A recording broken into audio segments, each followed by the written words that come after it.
As guitarists, it's often difficult to voice more complex chords with only 4 fingers at our disposal. One way around this is to only play the most important tones that give the chord its specific quality or colour, effectively economising our fingering. For example, take this chord shape, C major 9, which would be very awkward to finger if we were to include that bass root on the 6th string. We could ignore the bass root of the chord if this root is being covered by one or more accompanying instruments, and just play the colour tones on the top strings.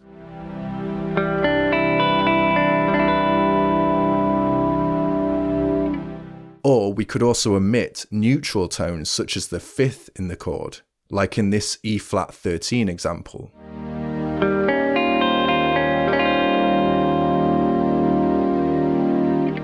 Both these omissions free up our fingers to voice more colourful and rich harmonic expressions for accompaniment. Of course, if we're playing in the open position, or using any shape whereby the root and other tones can be covered by open strings, then these fuller voicings are more easily accessible for a solo performance. For example,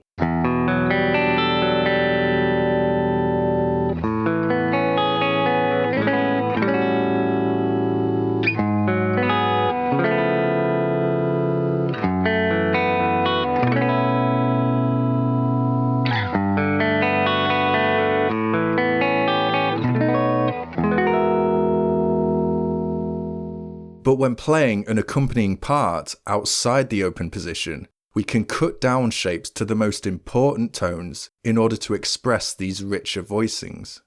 A good place to start with this is where most of us leave off with the CAGED system. The CAGED system shows us that there's a repeating sequence of overlapping shapes up the neck for the same chord, C sharp major in this example. C shape, A shape, G shape, E shape, and D shape. This repeating sequence of shapes is movable and can correspond to any root note. Now, hidden within and around each of these basic major forms are the 7th and extension tones that we can use to add more colour to our chord accompaniment. We'll be referencing the root positions on the 4th, 5th, and 6th strings as we go. Starting with the C shape and using its root position on the 5th string as a reference, we can build a basic cut down major voicing on the first 4 strings.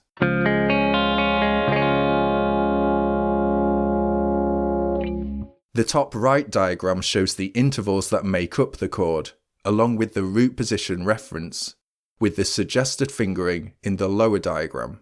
By freeing up our fingers from the bass root, which would be covered by other instruments, we can more easily add 7ths and other colour tones.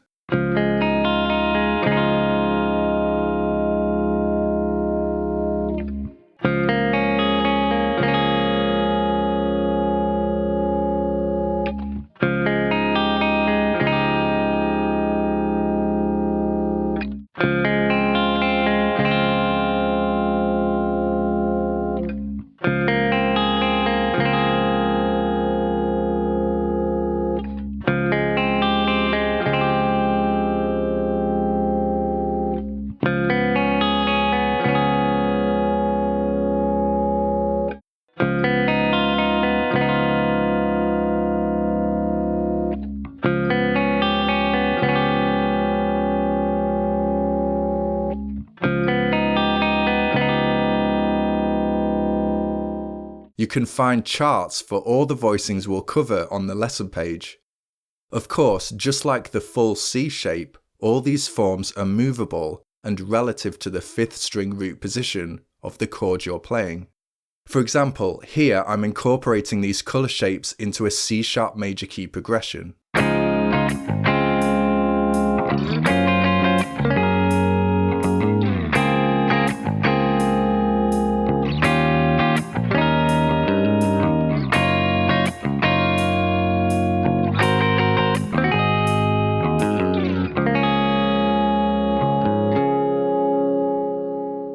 Let's move to our next shape, the A shape, still referencing that same 5th string root position. we're going to allow some overlap from the C shape, giving us another area in which to build colourful voicings that we can move cleanly and fluidly up the neck.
So there are two overlapping areas based around the 5th string root position and the C and A shape, which allow us to form more complex voicings for accompaniment.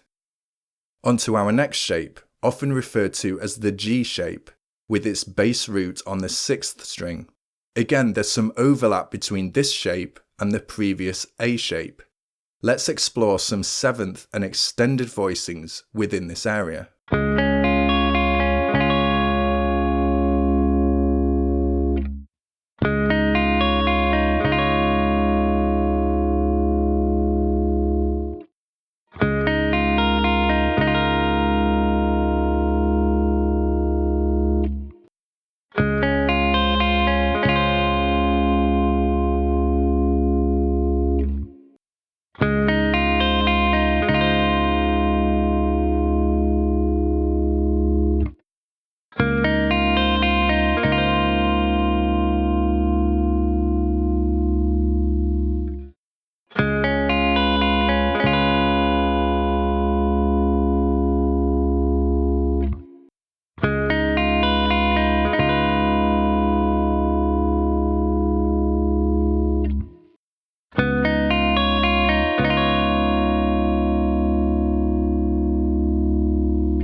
Next shape, known most commonly as the E shape, referencing the same 6th string root position. Again, we can add some colour to the basic major triad by using the top 4 strings of the shape. And again, it's useful to see some overlap with the previous G shape area.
And our final reference shape in the CAGED system, the D shape. As the root position for this shape lies on the 4th string, we can easily incorporate it into some of our colour shapes, though the triad shape itself is quite awkward to finger and rarely used.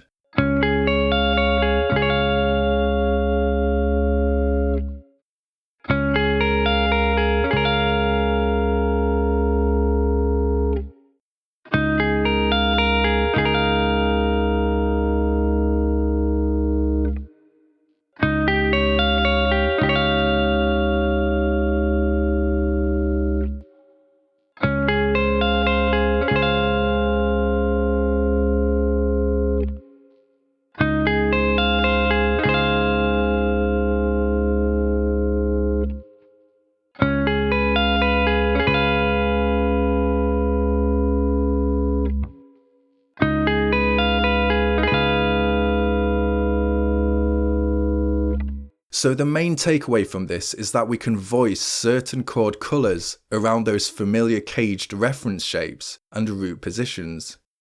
As an accompanying tool, it's not so important to voice tones such as the bass root, leaving us freer to focus on extending and colouring the existing harmony on the top 4 strings. Start simple with one chord at a time. Here's an example of playing through some of these colour shapes over C# major.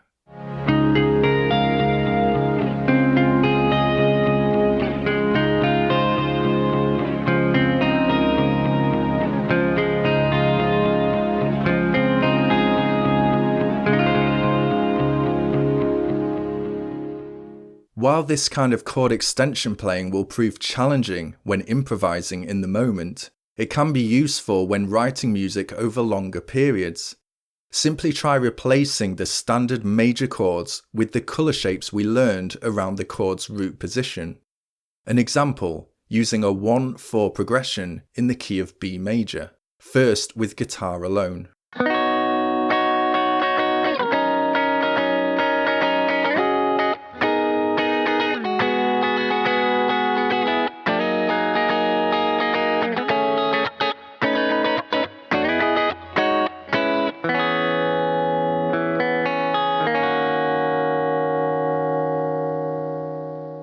Now let's hear what the drummer and bass player add.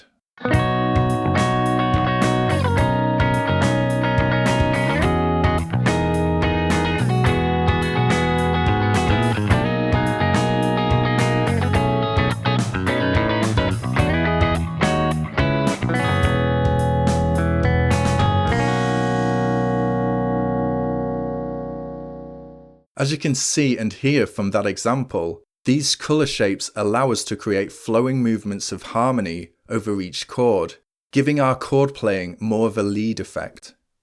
In the next part, we'll look at using a similar process for colouring minor chords.